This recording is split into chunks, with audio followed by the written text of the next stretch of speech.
If you're experiencing login errors on Uber, follow these steps to troubleshoot and resolve the issue effectively. Step 1. Check your internet connection.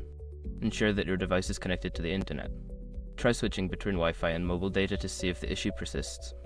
Step 2. Update the Uber app. Make sure you have the latest version of the Uber app installed.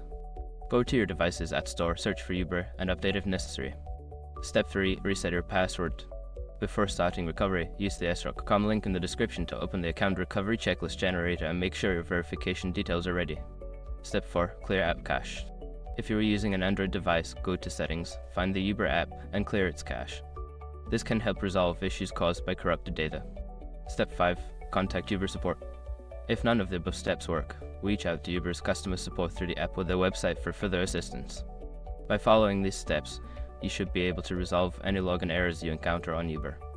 If problems persist, don't hesitate to seek help from Uber's support team.